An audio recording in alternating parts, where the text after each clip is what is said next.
신부 체온 최적화만이 우리의 건강을 유지할 수 있다라고 저는 평소에 주장하고 있는 강재춘 원장입니다. 오늘도 신부 체온 채널을 시청해 주셔서 대단히 감사드리고요. 저의 이론은 반드시 꼭 알아야 될 내용들이 있죠. 세포의 손상으로부터 모든 질병이 시작이 될 수 있다는 이야기입니다. 그 세포의 손상으로 인해서 우리는 심부 온도가 내려가게 되고 또 심부 온도 저하로 인해서 피부 온도 상승이 된다라는 이야기죠. 피부 온도가 상승이 되는 순간 거기에서 표면 장력이 약해지고 응력이 강해지면서 조직의 변형이 찾아올 수 있다라는 이야기죠. 자, 오늘도 그러면은 여러분들의 질문에 대답하는 시간을 갖도록 하겠습니다. 자, 오늘은 얼굴 버짐에 대한 내용이네요. 자, 며칠 전부터 얼굴에 몇 군데 반점 모양으로 약간 원 피부색보다 어둡게 변하고 또 그 부분은 껍질이 일어나기 전 까끌거림이 있게 손으로 모아보면 쭈글쭈글하게 변한다고 해야 하나요? 거울을 보면 색이 변해 있어서 얼굴에 반점이 여기저기 생긴 것 같습니다. 자, 번지지도 않고 그냥 계속 꺼끌꺼끌하고 볼에는 크게 동그란 모양을 하고 있고 가장자리에 흐린 선으로 원을 그린 것 같이 되어 있어서 피부색이 틀린 것도 보여요. 왜 그러한 건지 이유 좀 알려주세요 라는 겁니다. 치료 방법도 알려주시고요. 자, 여기서 우리는 핵심 포인트를 꼭 짚어봐야죠. 자, 얼굴에 버짐과 반점이 생긴 거죠.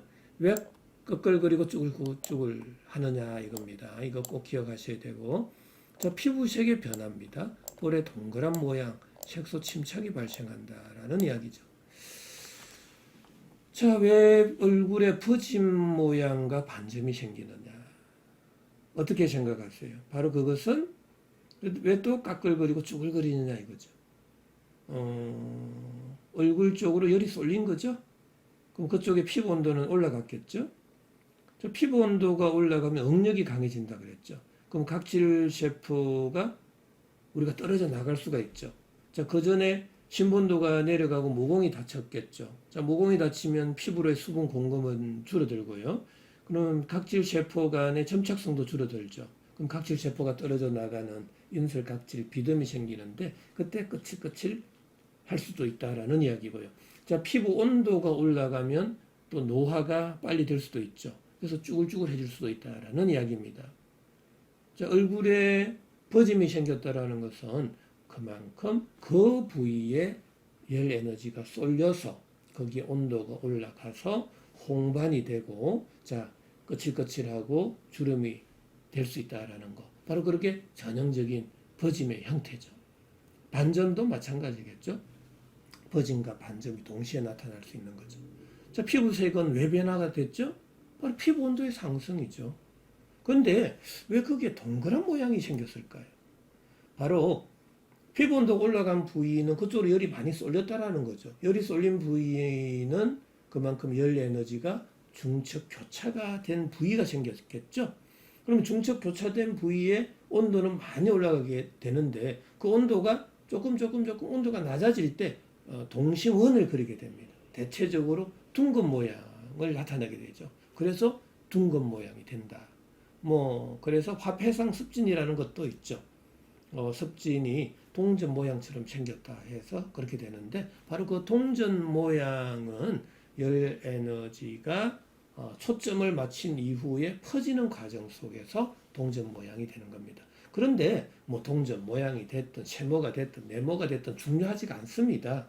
제일 중요한 것은 왜 그쪽에 염증이 발생했냐 라는 이야기죠. 저 염증은 왜 발생하죠? 그러면 심부 온도가 내려가서 모공이 닫혀서 열이 어느 한쪽으로 쏠려서 발생했다 그랬죠. 그런데 왜 가만히 있다가 왜 쏠렸냐, 피부 온도가 쏠렸냐, 왜 심부 온도가 내려갔냐라는 이야기입니다. 그것은 왜 그렇다고 그랬죠? 내 삶 속에서 그래 된 거예요. 환자분들은 그걸 전혀 인식을 못 하세요. 왜 내가 어떤 음식을 먹어야 하는지, 어떤 잠을 자야 되는지, 어떤 섭생을 해야 되는지에 대한 그 기준을 알지를 못한단 말이죠. 그러다 보니까 어느 순간에 이렇게 버짐이 생기고 어느 순간에 염증이 생기니까 자기가 잘못한지는 전혀 인식을 못하고 그냥 병원에 가서 약 처방받고 그러면 나으면 그만, 낫지 않으면 막 의사들 욕하고 그렇게 하고 있어요. 약도 뭐 낫지도 않다, 뭐 비싸기만 하다 그렇게만 생각하신단 말이죠. 그거 잘못된 거죠. 환자분들이 잘못 생각한 거예요. 환자분이 평소에 어떤 생활을 해야 되느냐 말이죠. 내가 하루에 한 끼만 먹으면 됩니까? 다이어트 한다고 한 끼만 먹으면 돼요? 한 끼 먹으면 신분도 어떻게 됩니까? 두 끼 먹으면요. 밥을 안 먹어도 신분도가 내려간단 말이죠. 근데 밥은 밥인데 그게 방부제가 들어가 있는 밥을 먹으면 신분도가 올라갑니까? 안 올라가잖아요. 그럼 신분도가 안 올라가는 밥을 먹으면 신분도는 어떻게 되는 거죠? 내려가는 거죠. 자, 밥 중에서도 거친 밥이 있겠죠. 그럼 거친 밥을 먹으면 내 몸에서 소화가 잘 됩니까? 소화가 잘 되면 분해가 잘 안 될 거고, 분해가 잘 안 되면 산화가 잘 안 될 거고, 산화가 잘 안 되면 산화열이 발생 잘 안 할 거고, 산화열이 발생 잘 안 할 때는 신부온도는 내려가게 되는 거죠. 신부온도가 내려가면 모공은 닫히고 열 에너지는 구멍, 관절, 마찰이 맞는 쪽으로 열이 쏠려서 방출될 거고, 바로 그게 구멍이 많은 상체 쪽으로도 생길 수가 있단 말이죠. 바로 그때 반점이 생기고 얼굴에 버점이 생겼다라는 이야기입니다. 왜 기존에 내 삶 속에서 뭘 잘못했는지를 모르고 생활하는 그 자체가 문제라는 거예요. 그래서 저는 환자분들한테 또 시청자 여러분들한테도 강조합니다. 내가 어떻게 살아야 되죠? 내 몸속 온도 37도는 어떻게 유지를, 내 삶을 어떻게 살아야만 37도가 유지가 될 수 있는지를 반드시 아셔야 된다라는 이야기입니다. 그걸 알려고 하면 저희 신부체험 TV를 좀 꾸준히 좀 시청해 주시면 제가 하나 둘씩 이렇게 이야기하다 보면 또 우리가 질문과 대답 속에서 여러분들은 자연스럽게 알 수 있다라는 이야기죠. 정말 중요한 이야기입니다. 신부온도 유지가 그렇게 쉬운 줄 아세요? 정말 어려운 거예요. 이 신부온도라는 것은 에너지 개념이에요. 우리가 생화학이라든지 물리학이라든지 유체역학이라든지 그런 거 다 통틀어 그 장점을 취해야 되는 거예요. 그래서 내 일상생활 속에서 어떻게 생활해야만 내가 신부온도를 유지하면서 건강을 유지할 수 있을까를 알 수 있다라는 이야기입니다.